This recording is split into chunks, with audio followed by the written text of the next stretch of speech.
which is wonderful. Very, very good information. If you weren't able to join us, very good information on that particular session. If you've joined us just for the Dream Team session and weren't with us earlier on this evening, really lovely to hear about the stories, the stories behind the scenes for Grace. Wonderful, very, very good. So there you go. We are live on YouTube now. We have Nuno and we have Anna from Winsurance behind the scenes as well, and of course Gilda just joining us. And Daniel Reyes of Reyes and Pelicano. Let's start, if we can, Nuno, with you and the world of insurance. What's going on over there, my friend? Okay, before talking the world of insurance, let me congratulate you because you did an amazing job with the Nuno and Daniel Reyes, the AI session of last week. Really? So, yeah, it was AI, not us. We are formal guys, so... Oh, your robot singers that came last week. Have you had any calls from The Voice Portugal or from Hollywood about your singing careers?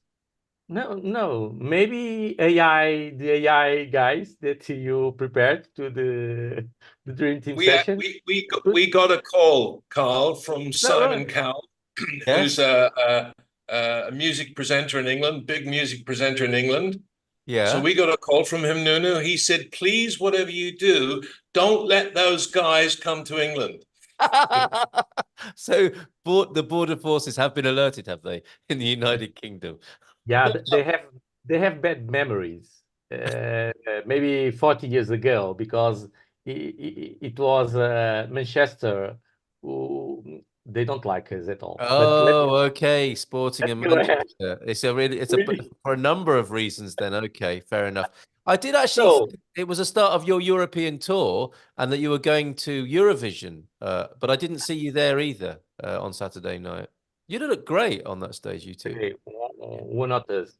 No, but you'd had to wear sporting underwear only for Eurovision, I think, which I'm sure you guys have. Anyway, enough of that sort of imagery. Let's find out what's going on in the world of insurance. Yeah, so about the world of insurance and the news from US, you see? Right. So because the world of insurance, this is common among all the countries. So due to the extreme weather events of the past years,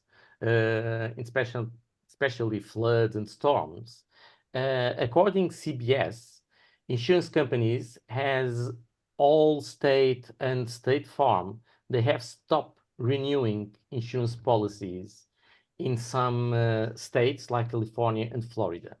We are talking about property insurance. Yes. So news from US, not good news, but these are the news. And how profound is that, Nuno, in the world and history of insurance? Is this a real precedent? It's inevitable. Right. If claims overpassing year by year the premiums, it's unsustainable. Yeah. Unsustainable. So okay. Yes. That's a bit of a heads up. That's the way it is currently in certain parts of America, notably, I think you said California there. Yes, Florida and California. Yes. Right. And we're not exempt from freak weather and very challenging weather situations, obviously, in Portugal. No, well, we are used to have floods in Lisbon and Porto, for example. Mm-hmm. Jerry, Astrid, and I, we had an experience or that we need to cross the downtown of Lisbon. Yes. Yeah, we need a submarine on that night, but we were past. You needed Daniel, who could have skippered his boat across Lisbon that evening, as I recall. So thank you, Nuno, for the timing. Let's go to Captain Reyes now and find out what's going on in the world of law. Now, it's been busy in the Parliament, hasn't it, Daniel? I don't know how much you've got to say on these new proposals from the government that have picked up where Mais Habitation left off, which some say was part of the downfall of the previous government. What are they saying? What are the new governments saying? It sounds like a lot of useful, positive information that they're starting their tenure with. Well, before we jump into that, I must say that AI did really a good job with impersonating me and Nuno last week, especially because I was about to enter a call with a client yesterday, and all of a sudden a sporting logo was appearing in the back of my screen, so it was fun. But now jumping into the world of law, indeed, they seem to want to revert a big portion of the measures that were passed on the last package, and it was indeed the downfall of the last government. Yes. It's still to be seen what's the final direction on this. I just hope that they do improve some stuff. Eventually, it's the rental contract situation in the eviction problem, because there's a lot of mistrust from landlords to put more houses in the market if they know that to have an eviction, it takes quite a long time. So if that could be a problem to be solved, that would be great. And the other interesting news that occurred in the world of real estate and law and politics is the new airport and the new bridge that potentially is going to be built for the south part of Lisbon. And it seems that all the plots of land and houses nearby where the newer airport is going to be built have started to rise in price because of this new political advert from the government. So interesting time. It seems that the government is picking up speed. Let's hope that they just go in the right direction. Cynics will say they've heard airport announcements before, and some as long as 50 years ago, right, about the new airport. Do you have reason to believe that this is a serious suggestion? Well, I do have, for the following reason. The two major parties are concurring in the solution. This was actually the solution proposed by the party that was in power 2 years ago, give or take, and now they've indeed concurred in the solution. So it seems that the two major parties want this done in that particular place. And the other reason is that the Lisbon airport is completely crowded, and they don't have a lot more capability of receiving more planes per hour. So we really need a new airport, something outside of the city. And it would be interesting to have all that space that belongs to the airport now being used into probably more houses, more green spaces, more places for people to live. So it's indeed something that I do wish to get done in the city. For me, it's quite convenient. I live not even 15 minutes from the airport. But I think in the long run, having the airport outside of Lisbon is going to be a beneficial thing to all of us. Very interesting. And the timescale for it is, funnily enough, Tom was saying it sounds like infrastructure week in Portugal with the housing of people. And they've got a 10-year time span for the planning of this, haven't they? And it will be incorporated with the high-speed rail through to Spain as well, won't it? So I'm not sure we mentioned where it is. Alcochete is the nearest big town, isn't it? To where, and it's not going to be in Alcochete, is it? It's going to be outside Alcochete, but Alcochete is the name that's becoming synonymous with the new new destination or the new site for the new airport. So okay, a little bit more positive than previous predictions and signaling from the government. Let's see what happens then in these next few years. Nuno's smiling about that, so I think he's got a we'll see about that kind of vibe about him this evening. Thank you, Tom, for that comment. You're in Ohio tonight, of course, 18 degrees where you are, and responding to that insurance news that's been a trend that's been occurring. Sounds like in your part of the United States for a little while there, Tom. Thank you for that. And guess who just arrived in Lisbon 2 hours ago? We're sorry to miss the previous session. Debbie is here in the country. What fantastic news. Thank you, Grace, for celebrating that. And car service to Coimbra tomorrow. That's amazing, Debbie. Welcome to Portugal. How lovely to be able to celebrate that with you tonight. And Debbie just feeding the dog. So if I disappear for a few minutes, I'm walking her. Please take all the time you need. Enjoy this moment of being here, arriving here in Lisbon. Quite amazing tonight. Thank you for sharing. And we've also got Gilda with us. Queen of the Visas is here with news, I hope, about Schengen, about IMA charging people money and people thinking it was a scam. We talked about it a little bit last week. Maybe there's a development on that. Good evening to you, Gilda. Boa noite. Hello, good evening. Lovely to see you. How are you, first of all? Tudo bem? Yeah, I'm fine. It was a tough week, but... Okay. Tough because of the things I just mentioned, with all of this news about IMA sending out demands for money before they'll process people. Has that been part of it? Yes, because what happened was that the office were really, the IMA office were really full of people, and things got a little bit out of control. People screaming, people beating each other. The police had to go there. Oh, Yeah, it was really tough right. this week. And with the clients that we had, we had to go there with. Some of them had to reschedule because Yeah. of all this, and the others took many hours to do the process. My goodness. So very Yeah. disruptive what's going on at the moment. Light at the end of the tunnel, is it easing off? Has anything been done to make this a better situation now? No, and Oh, it's not going to be easy for this government to find a solution for this problem, because now all the bad things are done. What they did with the CEF and turning this to IMA, it was not a good choice. This government thinks it was not a good choice, but it's going to be impossible to turn things around now, because the human resources already are already distributed in another way, so they cannot be playing with the people, and they are not going to do that.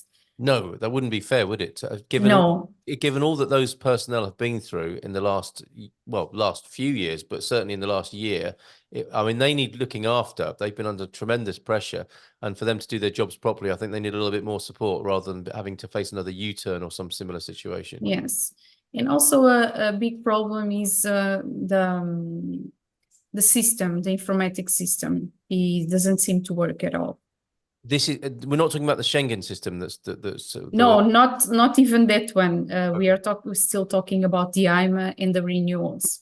Okay, so the introduction of the infrastructure, the digital infrastructure, the back office, as it were, the IT is not working, not happening. Yes. Right. Okay. Wow. So pressure all the way. No wonder you've had a difficult week, but continuing to support and help people who are going through the process. And I'm sure you are getting people across the line and helping people successfully despite all those circumstances, you and your team. Yes, of course. Applying for the visas, it has been now our main focus, because here in Portugal, for people that are trying to make their renewals, and for people that want to do the family reunification, it has not been possible at all. Okay, but you just yes, but if you come with a visa and you do the visa for your family, most likely you get an appointment and then it's okay. If you don't find stressful situations like this week that they had to reschedule, it should be fine. Wow. Okay. Well, I'm really sorry to hear that, and you know, our best regards to your whole team, who are also under considerable pressure, facing those sort of circumstances, and you're doing a great job. Yes, it's very difficult because the clients are getting very desperate. Sure. For instance, because they cannot, the residence permits are expired and they cannot renew it, so they feel that they cannot go out of the country, or they can, but it's going to be difficult to come in. There are many people that got stuck in other countries, in other Schengen countries, because the residence permit for Portugal is expired, and they try to explain the situation, but the other countries don't want to hear about Portugal mess anymore. So it's they don't care anymore about. So it's like, okay, it's done, it's expired, you need to go back. Wow. Okay. So you don't want to find yourself in that situation. And if anyone is worried about that, you can call Gilda's team to get a briefing on how to manage that situation should you find yourself in that particular an awkward situation like that. Mentioning Schengen there, that's another set of software, isn't it, that needs to be implemented soon and hasn't been. And I understand the Portuguese border control in relation to that particular project is a bit behind schedule. What do you It's not think? a bit behind schedule. It's being nice What? and polite. Go on, please escalate beyond my British politeness about the situation. They didn't even start. Right. Okay. And what does that mean? What will the implications of that be? What do we The need to be aware of? implications is that the worst case scenario, they are going to take, at least for a while, Portugal from the Schengen zone, if they don't have this ready on time. Right. So fingers crossed that they will. What does that practically mean then for, people watching our webinar will be thinking, well, how's that going to affect me if I'm coming from the United States, for example? So what could that look like? If you are coming from the United States, it won't be a problem because we have an agreement with the United States that you are exempt for getting a visa. So okay. yeah, that won't be a problem. But for instance, people from South Africa, if they want to come, they are not able to apply for a Schengen visa because we are not part of Schengen anymore. If things get to that point, of course. Yes. And what do you think? Hopefully not. What do your instincts tell you about that? That by the time Portugal is meant to have that ready, it will be ready, because they'll have pulled all the stops out to do so. Yes, they have to, because European Union already told them that if they don't have it ready on time, they are going to be pulled out of the Schengen. Okay, so they've had the memo, as it were. Let's watch that space. Anything else then from the front line, Gilda, which sounds pretty stressful at the moment. And as I say, you're doing your best to help people in the midst of those difficult circumstances, because looking beyond that, this is still a fabulous place to come. I was thinking this yesterday as I sat on a beach. I picked my in-laws up from the old airport and I took them to a beach here, and I remembered, I got a sense. This is really important for those of us who are living here. When we're showing it and sharing it with other people, we realize how lucky we are to be in Portugal. So beyond these logistical problems is a great life ahead of you. It is worth the process, and you are helping people with that. Are there any other things that, we've heard enough already, but is there anything else you need to tell us about tonight that people need to be aware of?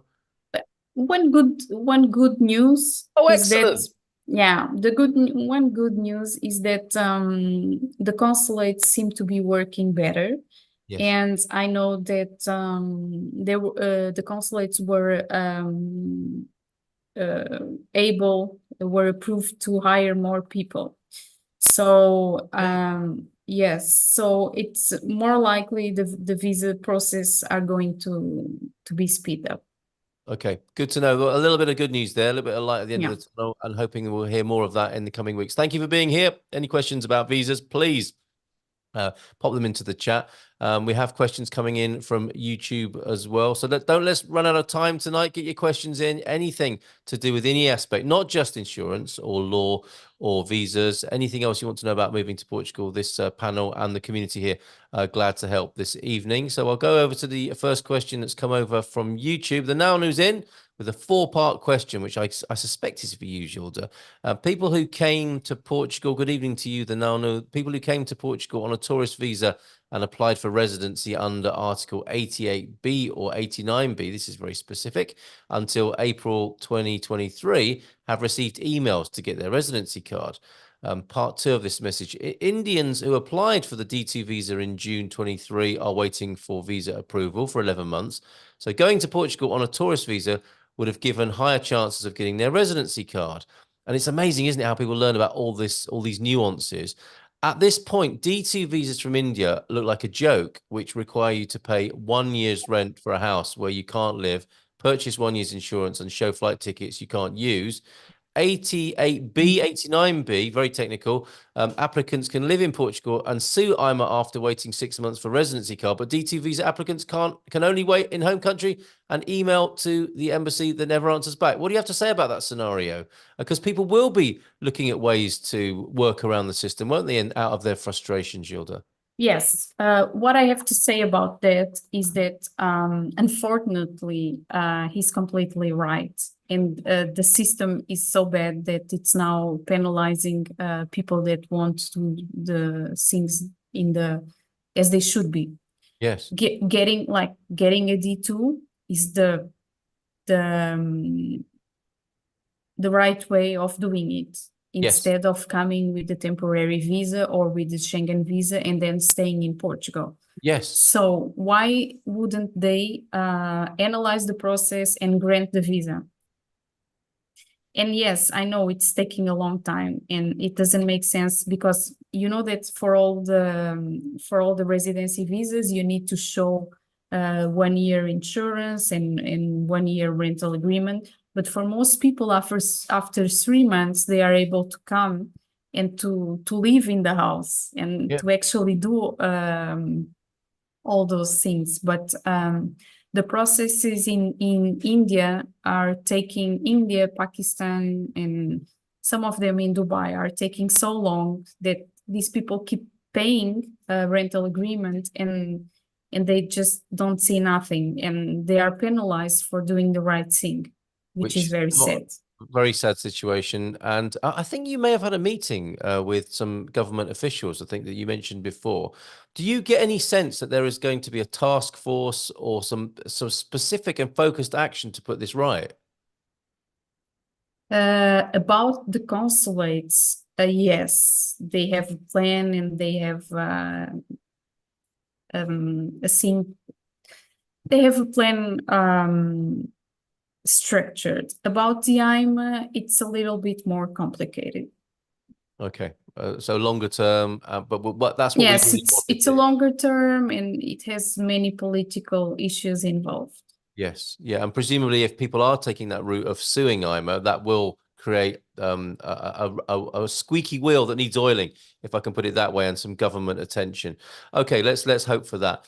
How long on average can it take to schedule, let's say, this may be for Daniel. How long on average can it take to schedule an appointment after your golden visa application has been approved? Is that one for Daniel? Well, I can take that in. The correct option should be immediately. A few years back, you would be able to basically do the booking after the pre-approval was done. So pre-approval was out today. Today we would be able to choose a date for the applicant to come to Portugal and to have the golden visa submitted. Nowadays, it's almost impossible to find a booking. They've grinded to a halt, unfortunately. And the way that we're doing this is suing the Portuguese state. So once the pre-approval is indeed granted, we are suing the Portuguese state with what's called a cautionary measure. It's basically a type of legal procedure that it is submitted, and that if the Portuguese state does not reply within around 2 months, give or take, then the CEF is obliged, or AIMA, I'm sorry, I'm still used to CEF, AIMA is obliged to provide the booking. Usually AIMA has the courtesy of not replying to the lawsuit because they know that they are in the wrong, so they don't try to stall the situation legally. After the situation is not contested by CEF, AIMA, indeed the booking is allowed, and we just go to AIMA and say, well, we have this final decision from the court, please provide a booking. And this has been the way that we've circumvented the system, especially in the following circumstances. We've had situations that clients had their processes pre-approved, they had the bookings, or something went wrong with the system, as Gilda was just telling us before, or they were not able to travel out to Portugal at the time. I even have a client that, she became pregnant and the kid was born at the time of the booking, so she was not able to come to Portugal. And if we didn't sue CEF, well, the possibility of obtaining the booking would not be opened. At the current time, for this specific case, we're still waiting for the decision, but it's the only way that we are circumventing this booking problem. But this was a non-issue around 3-4 years ago, because bookings were plentiful, were quite available. We could choose the place, the time, and it was a non-issue. Bookings were really something that we were not concerned at all. Nowadays, it's one of the major concerns that we need to deal with, and the way to basically force the situation is to sue CEF, AIMA, to basically do the right thing. Wow. Okay. So as unfortunate as this circumstance is, just like Gilda, you're working hard on behalf of your clients to find a way to get their needs met and to get the process moved on. But it's not ideal, but you found a way to push through. Yes, we try to steer away from courts, especially if we are considering administrative courts in Portugal, because they are the worst ones. But this type of legal action, as it's considered urgent, it's a special type of procedure. And as AIMA is not contesting the legal actions, then it's easy, or not, I wouldn't say easy, but it's faster to obtain the booking just suing the competent authorities. And what's frustrating on this is, if it's possible that a legal lawsuit is submitted and then the booking indeed occurs, why shouldn't AIMA provide bookings without this type of restrictions? It's just something that I don't understand why. Well, okay. Well, thank you for that answer there to the question that was asked in a direct message to me over here on Zoom. Thank you very much, Expats Portugal members. Keep your questions coming here over on Zoom, and we'll take some on YouTube as well. Debbie's on Zoom. I have a question. I entered the EU in Germany, and my passport was stamped, but I couldn't find anyone at Lisbon to stamp it. Customs wouldn't. Am I okay at my IMA appointment with my D7 in my passport and on my boarding pass? That'll be for you, Gilda, won't it? Yes, you will be okay with that. It depends on the person that is going to be on your appointment. Most likely they won't even ask for it, but it will be better if you bring your boarding pass with you. Okay. And show the stamp of Germany. To keep those sorts of things, they're quite important to keep, aren't they, in your Yes. file, as most people will have a file of all their paperwork. Keep those boarding passes in there, because it's better to keep them rather than throw them away and find that you need them later on. And with all of this paper trail stuff, keep it. Err on the side of caution, as I'm sure Gilda would urge you to do. Grace agrees here. Debbie, our experience was coming through Amsterdam, yes, and they actually didn't even ask us for those boarding passes, but keep them anyway, and our IMA appointment. And it depends probably where your IMA appointment is. And I'm sure that's right. It's discretionary, isn't it, Gilda? Not necessarily going to happen, but keep it anyway. And Debbie's thanking both you, Gilda, and Grace for that.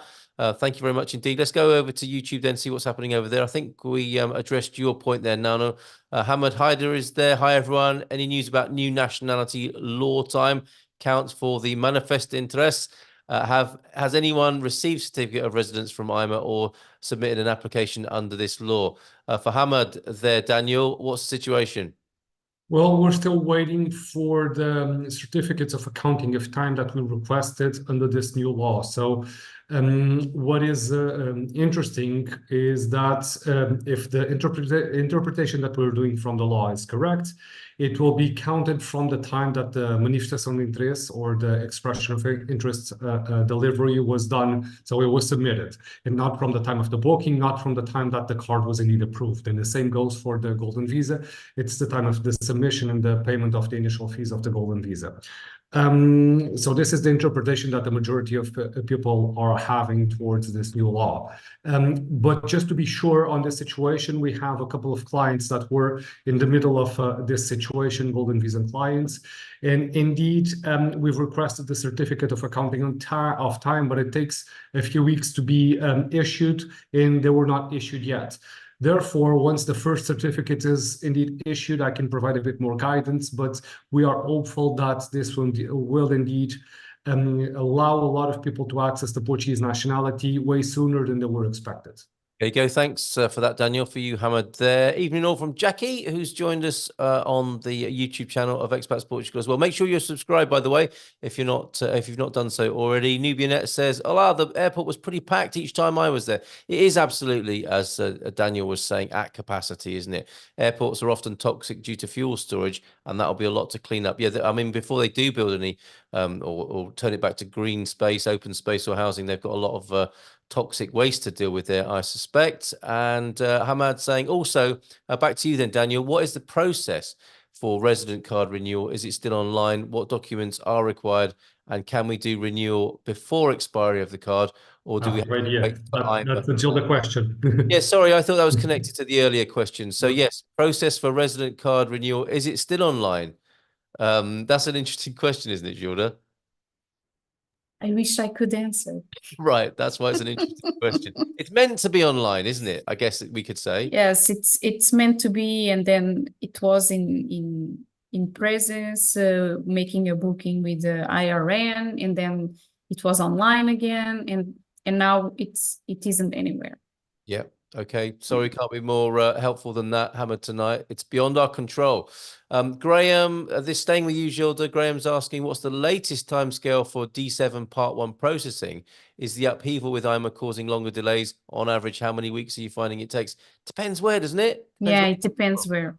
Could you give us a selection, a little cross-section of what's going on at the moment, the better and the worst places around the world? UK and Brazil are being the fastest. Okay. And then in the US, we have, as always, Washington working better than San Francisco. Right. And in Canada, we have Montreal working faster than Toronto, but then Vancouver is like the one taking more time.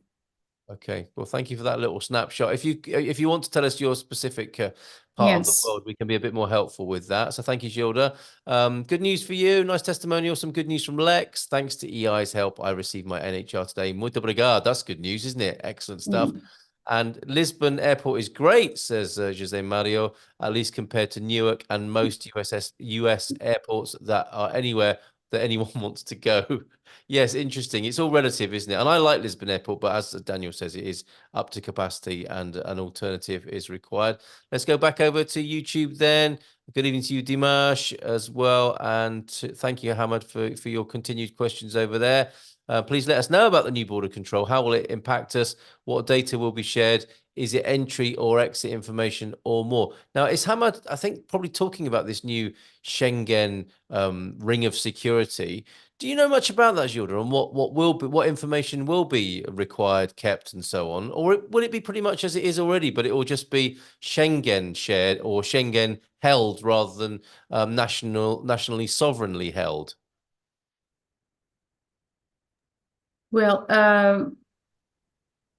for people from, well, maybe from the United States, I don't know, but it's going to be something like the ESTA. Oh, yeah. When you travel to the United States, where you have a questionnaire and then to enter the country. This is what I think it's going to be from what I read and from what I heard. Okay, so more questions, so presumably more information held about your origin and what your business is in the country, and the generation of some income as well, of course, as part of that as well. Thank you, Jose Maria, for that comment, and Lex. Henry Stalica. Hank, to everybody else, can we get clarification on the language test requirement? My understanding was that for permanent residency, you are still required to pass the A2 test. P.S. Hi, guys. Great show as usual. Nothing's changed there, Gilda, has it? I mean, for citizenship, or Daniel might like to pick this up, you need your A2. I don't think there's anything changing there or anything in the pipeline. Is there, Daniel? The status quo? No, it's status quo. You still need the Portuguese language test. And well, that's the main thing that the Portuguese authorities do request from applicants. It's to have the 5 years of residency permit in the language. And if someone is obtaining the citizenship via time of residency, I think that having the language requirement is indeed something that I do concur, and I think it's a good measure, because we don't have you don't need to know Portugal history. You don't need to sing the hymn or stuff like that. You just need to know the language, and it's not to an advanced degree. So you need to have a good level of conversation. You need to understand well Portuguese, but it's not something out of this world. So I do concur that the A2 language should be a requirement in the law, and I don't see any political pressure to move this to any easier requirements. So I think it's business as usual. There you go, Hank. Thanks for that, Daniel. Hank's fluent anyway, I've heard, so he should be fine. Daniel, I think, I'm sorry. I think that the question was if he needed that for the residency permit. Oh, that's a Gilda question. That's not Oh, I thought it was your question. No, I thought it was nationality, and I did come You're along. absolutely Gilda, right there. please Yeah, address that one. permanent residency. That is the small print. That is Hank's question. So go on, Gilda. Well, it is stated on the law that you need it, but I know that for the time being they have not been asking that. How long has that been the case then? I think since COVID. Right. Okay. So in that case, can you tell us exactly what permanent residency means then? Because this is the confusion, isn't it? I think. Okay. So permanent residency is after 5 years. Yes. So you have the first one is for 2 years, and then you have for 3 years, and then after 5 years, it's going to be every 5 years if you don't apply for citizenship. So the permanent residency is kind of temporary. Yes. Yes. Okay. So permanent. that's why people get confused, I think. And you don't have to become a citizen. And going back to what Daniel's response was, if you do become a citizen, you definitely need the A2. If you are a permanent resident, instead of becoming a citizen, you by law are meant to have the A2, but that's not being enforced in any way that we are aware of at the moment. If people just remain permanent residents rather than trading up to citizenship. Exactly. Okay, there you go, Hank. Thank you for and thank you for clarifying that as well. There's Gilda. And muito obrigado. See, I told you his Portuguese was good. Muito obrigado pela informação. Perfect, says Hank. Very good. Quick question from Lex. How much time do you have to bring goods over after becoming a tax resident? Good question, Lex. I have a guitar bought in 2020, so you've owned that more than the time that is specified, approximately $1,200. I would like to bring over and want to avoid paying VAT at the airport. Will this be eligible for the luggage certificate? Obrigado. From Lex there, Gilda. What do you think? Not sure if Daniel can help with this because I think, but I'm not sure, it's 12 months. But 12 months accounted from the time that the residency permit is issued, if my memory serves. Yeah, from the change of tax residency. Yeah. So the time that the guitar is purchased, I think it's relevant because it needs to be owned more than a year. So it needs to be a used item. So being bought in 2020, that's all right. That's a prerequisite is done. But then this depends on the time that the applicant has indeed the tax residency. And for that it is indeed a year. Okay, that's really helpful. Thank you, both of you there. And Lex, can you please put yourself forward on the Expats Portugal forum for the forthcoming Expats Portugal supergroup that should be playing in a town near you soon? I mean, we must have enough musicians, right, Jerry? I think to get a band together. Yes, I think we could do that, and I think we could get Daniel and Nuno to help singing. Or at least be the backing tracks or something. I think we can do that, Carl. Very good. The Expats Portugal All Stars coming to a stadium near you. Excellent. I've been looking, says Lex, for open mics in Porto. So maybe, learning piano and songwriting as well. So yes, you're definitely in the best position for all that to join the supergroup. That is the Expats Portugal All Stars. Look, and Debbie, I play ukulele very, very badly. Oh, okay. Keep practicing then, Debbie, and maybe there is a place in the band for you. Excellent. Carl looks even better in Super HD. Not sure how he does it. Oh, you're too kind, Hank. Thank you very much for that. Excellent stuff. Let's go back over to YouTube and pick up the questions over there.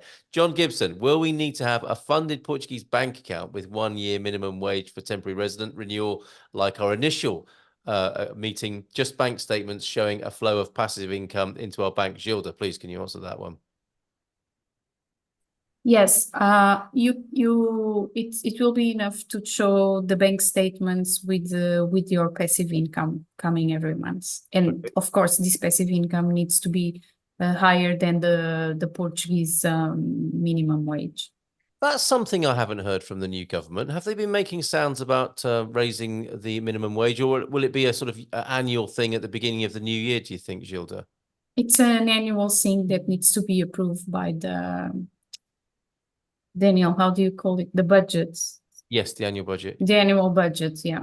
Yep. So Okay. it was already, so now they are not going to change it until the next one is approved. Okay, there you go, John. I hope that helps. Sam Kitjan, my D9 visa. Actually, no, sorry, it's a D8 digital nomad visa. You correct that later in the chat there on YouTube. Will expire this month, and I'll have to travel to India in July.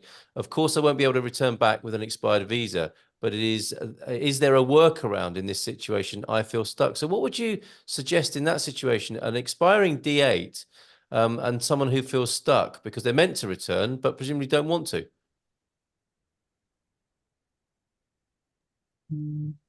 As I was telling now, this is the big issue that we are facing. And if you want to avoid problems, if your visa is expired, I think you shouldn't go out of the country. Otherwise, you can be in trouble to come in. Very difficult, isn't it? Especially if Yes. compassionate reason and you need to go back home. A very tricky situation to be in there. Daniel has it all.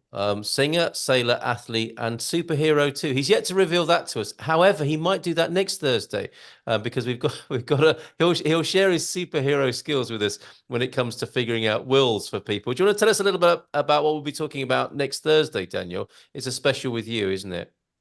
For sure. Well, it's going to be me and Andrea for my law firm. Andrea is usually based in the Porto office, and she is the one that handles the international wills. So the two of us will do that webinar, and it's basically to convey what is an international will, what can be reached with an international will, and the major thing that you should retain is that it's a legal instrument to avoid having the Portuguese law applicable to the time that someone that is residing in Portugal passes away. So we'll explain in detail what's the intricacies of the international will.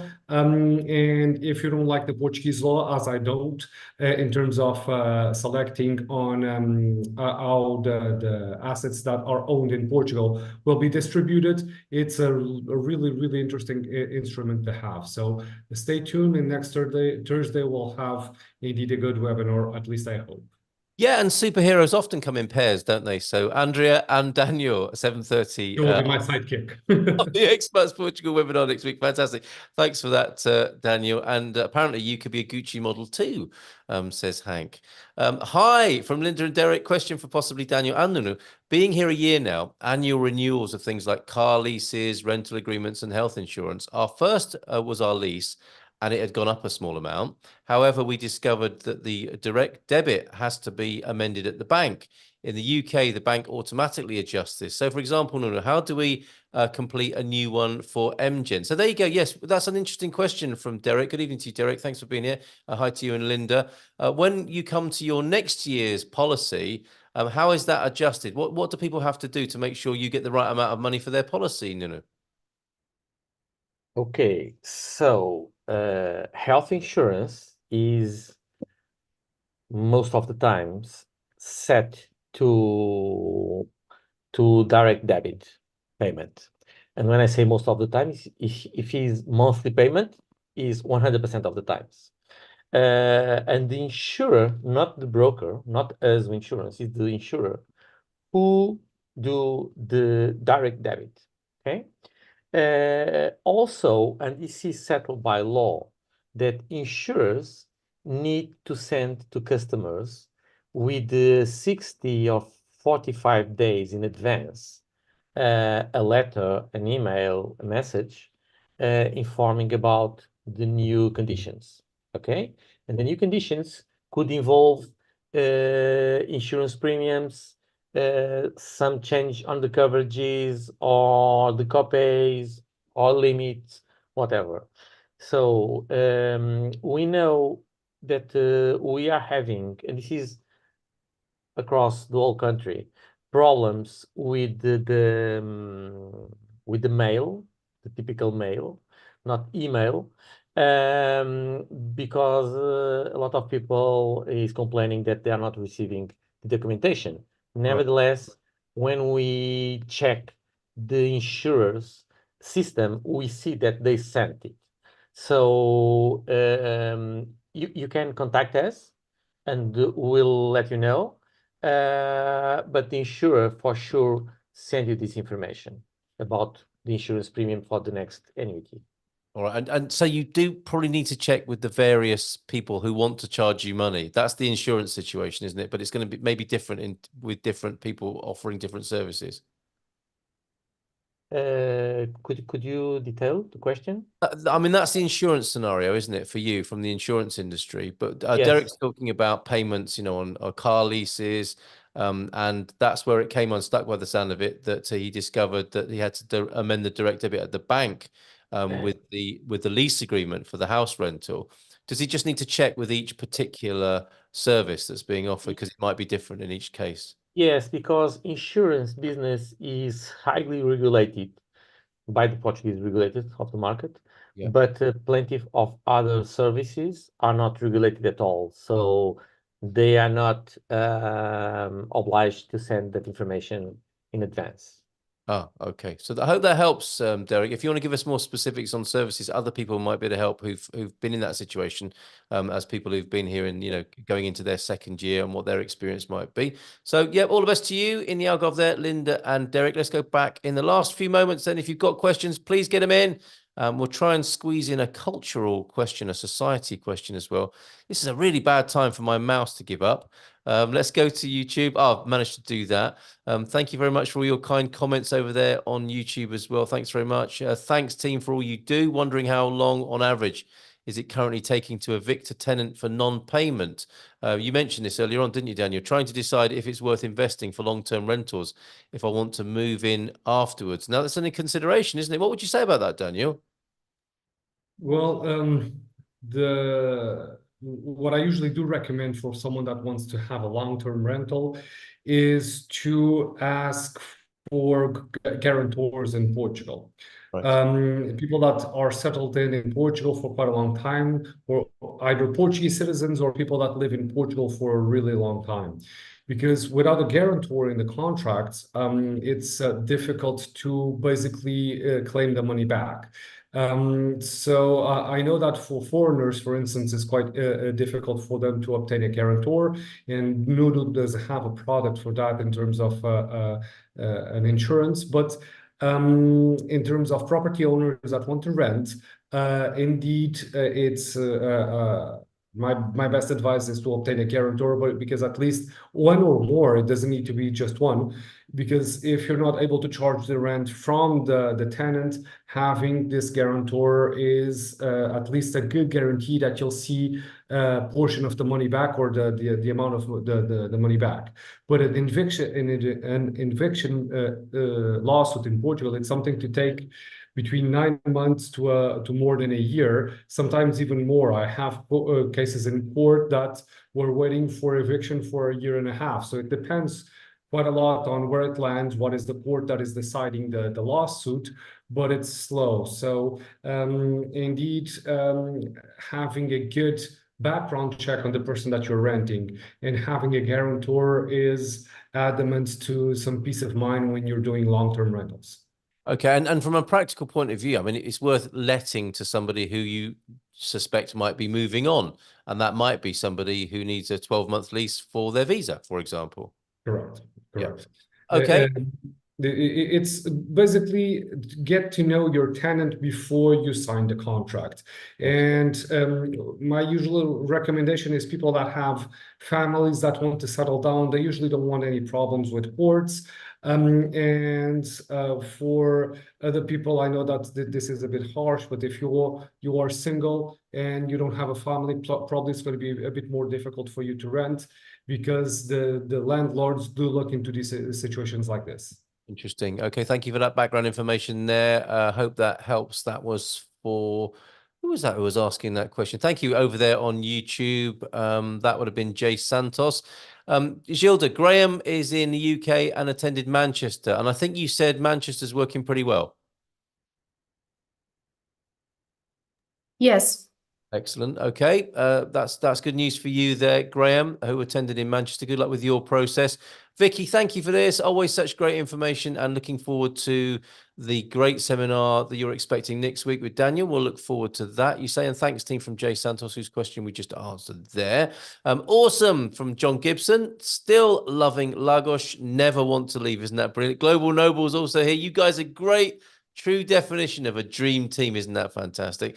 And Hamad, thanks. So the new border control system will not limit the mobility of Portuguese residents, or they will also disclose information if traveling to other Schengen countries. Thanks. We don't really know, do we, Gilda? I mean, presumably they can do what they want at these borders and ask for the information they want and then share it in the way they want in the interests of national security.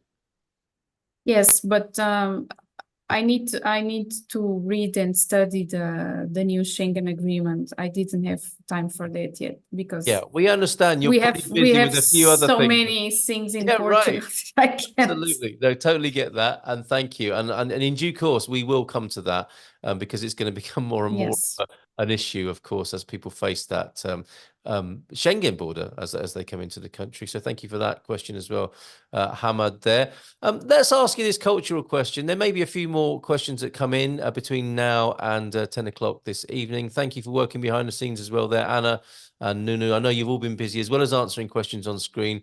You're also answering questions behind the scenes as well. So thank you very much for that. Much appreciated. Where would you have put the airport?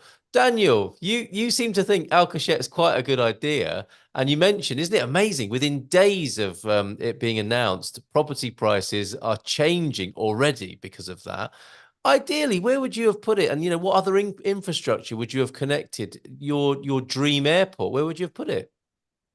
Well, I do like the location. It's close enough that you don't need to travel really far away from Lisbon, because one of the other options that was talked was, for instance, Beja. To have the airport over there in Beja is around 100 kilometers from Lisbon. So Alcochete is still nearby. I like the location, and it seems like a good choice. You were talking about Montijo as well. Montijo has the Tejo Reserve with the flamingos and the birds, so it had a bit of a nature problem over there. I think that the choice is indeed good. In terms of infrastructure, what I would like to see in Portugal is high-speed rail network from Porto to Faro, minimum, and then a T from Lisbon to Madrid. So that infrastructure is really needed, and as well as good public transportation for Lisbon and Porto, because we are lacking. We have a lot of traffic in Lisbon and Porto because of the lack of good public transportation. So those are my dream public network services that I would like to have constructed in Portugal. Thank you for sharing that. And of course, if you land in or near Alcochete and you're driving from the airport in your hire car to Lisbon, you're going to be going across the iconic Vasco da Gama Bridge as well, aren't you? Which is a real marvel of engineering. So that's going to be pretty special when you arrive and if you're picking up a hire car. Nuno, where would you have put the airport? Well, Alcochete seems to be, to me, the better location, but an alternative could be demolish Benfica Stadium and put the airport there. You don't miss an opportunity. Very good. Alcochete seems very accurate. Yes. Right. Okay. And links, rail links, road links. What else would you like to see in that infrastructure package? High-speed rail, presumably, because you can travel by train from Portugal to the rest of Europe, but wouldn't it be so much more exciting if you could do that at a high speed or on a sleeper or the Orient Express or some incredible railway line? Yes, we know that they are also planning to do a third bridge crossing the river in the middle of the two existing bridges. Okay, but I don't know if it's for cars or only for trains.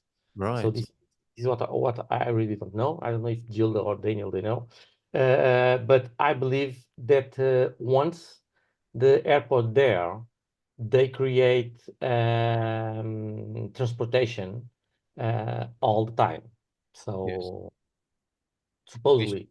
We shall see then. Yep. Okay. Thank you very much for that. Thanks for all your questions. All the questions you've answered tonight. No, thank you, Daniel. Finally, then, with Gilda, where would you have put the airport, Gilda? I'm sure you've got a cracking answer. No, I think Alcochete is fine. Right. Okay. All right. Is that it? Yeah, I don't want to talk more about Not that bothered. Okay. All right. Well, thank you for that show-stopping People answer. just want it built. That's basically it. Just do Yeah. it. Okay, just build the thing. Doesn't matter. Yeah, just do build it. it. I don't care. Jerry, are you putting in Well- an offer for Tamar?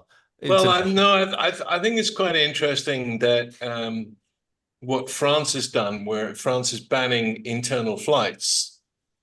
Wow. And I heard that Portugal is looking at that also, which would indicate that they have, they really do need to improve the rail network and other. But there is generally, I think, a mood now to reduce flights, especially internal flights in smaller countries. And if France is going to do it, I'm sure, I think France has already done it, actually. Yeah. I read And it. the scary thing is France is also talking about people only being allowed to have 4 international flights in their lifetime. What? My Yeah, goodness. That's not imagine popular that. with Gilda, is it? Oh no. Well, I kind of love the idea of, I have to go to the States and I have to take a ship. I quite like that idea, actually. Captain Dreys, are you ready for all this business that's coming your Aye, way? Captain. Are you sure it isn't in a year? Jerry, Sorry, four flights a year or 4 flights in your lifetime? 4 flights in your lifetime. It's impossible. Yeah, Gilda's not so happy about that. You've upset Gilda's evening with that. Yeah. Even more. But you know what, Gilda, if we should go out and get our sea captaincy certificates. Definitely. Because I think sea captains will become very rich people. Oh, wait, Daniel, you already have one, right? Yes. I'll And give you know some what? tuition to anyone interested. Can you imagine as well, Gilda? Instead of people saying "aye, Captain," they'll be saying "EI, Captain" on your boat. Jerry, you're going to add something there, I think. Well, no, I don't think that we'll see this 4-flight thing in our lifetime, but I do think we'll see the reduction of internal flights in European countries, and we will be encouraged to use the trains more and more, I think. Well, and it let's is hope frustrating that we don't have a good train service from Portugal into and up to Northern Europe. Yep.